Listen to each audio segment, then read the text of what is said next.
Rocking and rolling down the halls of Nebraska medicine is a 5-year-old living life There you go. I can unlock that. to the beat of his own drum.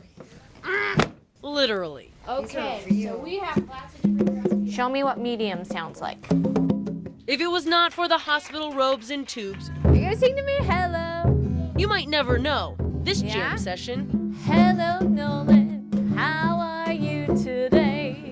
is a therapy session. Decreasing anxiety, promoting coping skills, perhaps emotional expression through songwriting. Red balloon. Down the hall, music therapist Jessie Fluke Goes on and on. also strums a slightly different chord for Christabel Denslinger. I just like music.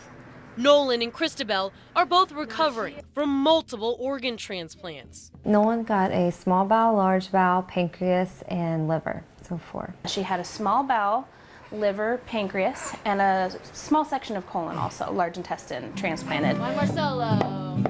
Major surgeries that require major recoveries. But both mothers will tell you Good job on that one. I love it. the music heals their spirits almost as much as the medicine does their bodies.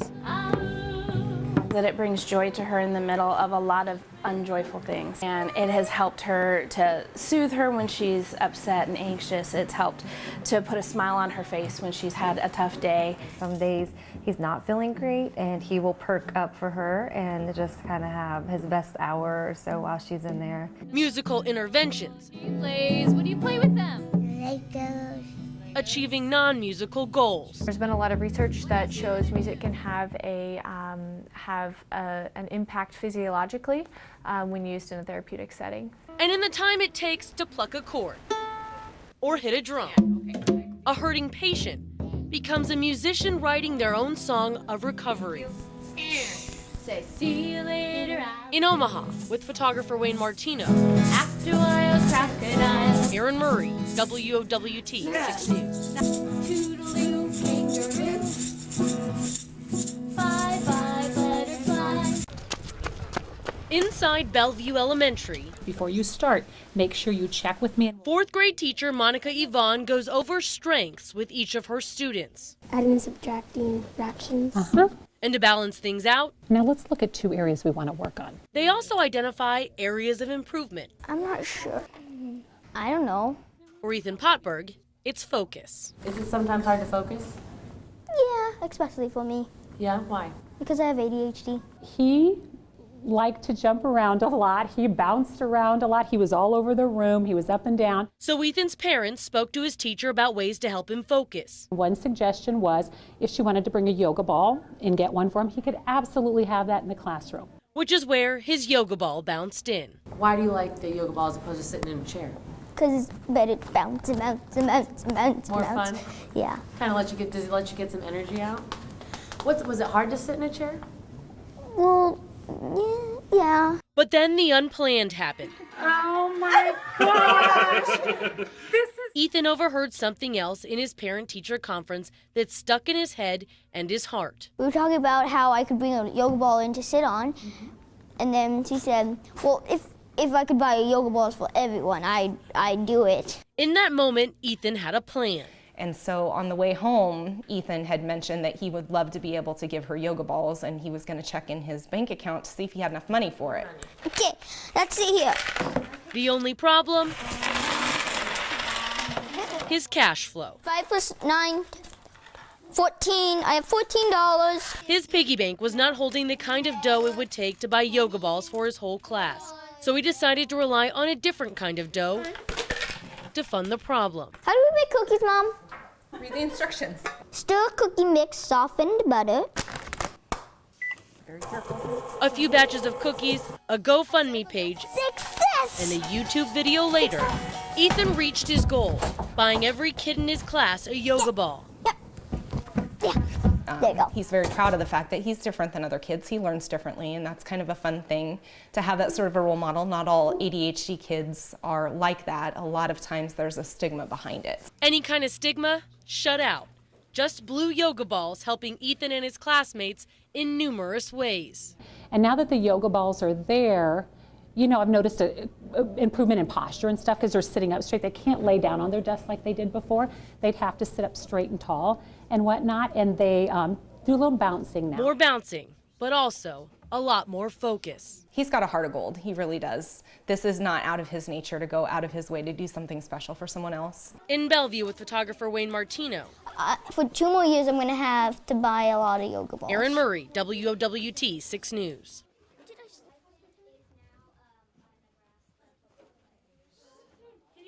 As we know, the College World Series has a way of bringing people together. Now, Aaron Murray has the story of a fan using history and the love of baseball to help kids who are facing loss. For Corey and Melissa Jackson, like you said, they have a partner, a friend that they can meet. baseball in the College World Series is life. It's a place of history. Corey proposed here. They took wedding pictures here. A string of life memories for Corey dating back to his parents, especially his mom, Jean. We have a brick that's on the front row, 8th in.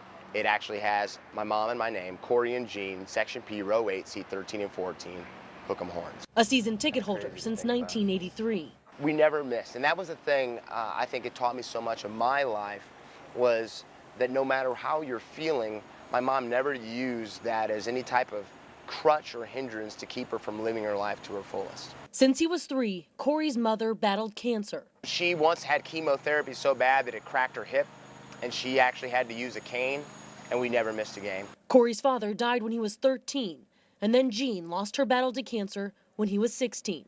As an only child, Corey was without both parents at a very young age. I didn't meet anybody until about 3 years ago. I met a young lady who lost both of her parents. She was 21, and when I told her I lost both my parents, her eyes got about that big, and she said, "I've never met anyone before." And I was like, yeah. I said, now thinking about it, I never have either. That moment solidified an idea for he and his wife.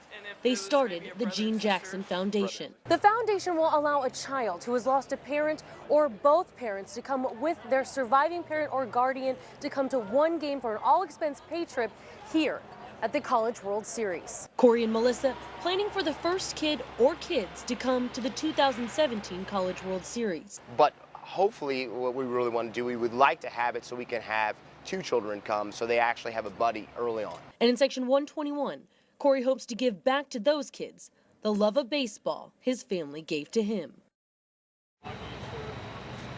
Now the Jacksons are looking for those kids right now to bring to the College World Series next year. So if you know of a child that's lost a parent or both parents is between the ages of 8 and 13, those would be great kids to nominate for this foundation. Yeah, Aaron, such a great way they're giving back in such a difficult situation for youngsters. If people want more information, where can they get that? Absolutely. Now, having a little trouble with the internet down here at the College World Series. Most people know that. But in just a minute, when we leave this kind of zone without good connections, I'm going to post it on my Facebook page and on my Twitter page. That's the GeneJacksonFoundation.org. All right. Thanks, Aaron. Aaron Murray reporting live tonight. This is the main world. Roam the hallways of Burke High, you might just stumble upon a classic. Without a woman or a girl. The school's custodian, Roy Smith, glides from room to room. Feel like a morning star. Leaving behind a trail of melody, and he says joy is the message. To somebody. Whatever your problem, whatever you was going through, it makes a world of difference. That's the best medicine in the world, if you can just smile. He's been bringing smiles to OPS students for 16 years and has a song for everything. If a student is feeling down, it's an old song. Mama said there'll be days like this, there'll be days like this. My mama said. Or just needs a little encouragement. As for the students raised on Rihanna and Taylor Swift, turns out they can't get enough of Roy's old school jams. A lot of Sam Cooke songs, Elvis Presley, other songs like that, classics that a lot of us our age don't really know, but it sounds really good. It's been a long... So good, this month Roy sang with Burke's Orchestra in the spring concert. And sophomore violinist Alex Gath got her mom to record it. I went back home and I watched the video back and I'm like, this has to be shared with our friends. I'm like, he's such an amazing singer, and I really thought, like, if I put it out there that maybe a couple people would see it, I didn't think it would get the attention that it actually ended up getting. The video went viral with more than 200,000 views. National media like Inside Edition and the Huffington Post even picked it up. Roy is thrilled. Wow, man. I'm so excited about it. It's overwhelming, you know. Berk's orchestra only practiced with Roy 3 times before the spring concert, but it was all they needed for Roy to blow everyone away with his performance. Because Roy is no rookie. He says he sang with a band as a teenager back in New Orleans, and he still sings in church. It's easy to tell this is a man who loves to perform. He gets down on one knee in the middle of the song, and I kind of turned my head, and I'm like, I thought he fell off the stage. He was getting so into it. I want you to feel it. I want you to know what it feel like, what that song feel like. Oh, I want it to be all in your soul. But don't you worry. He's taking this newfound fame in stride. You won't get the big head, guys. I'm gonna still be me. I gotta be me. With photographer Wayne Martino, Lena Tillett, WOWT 6 News. That I've only hurt myself.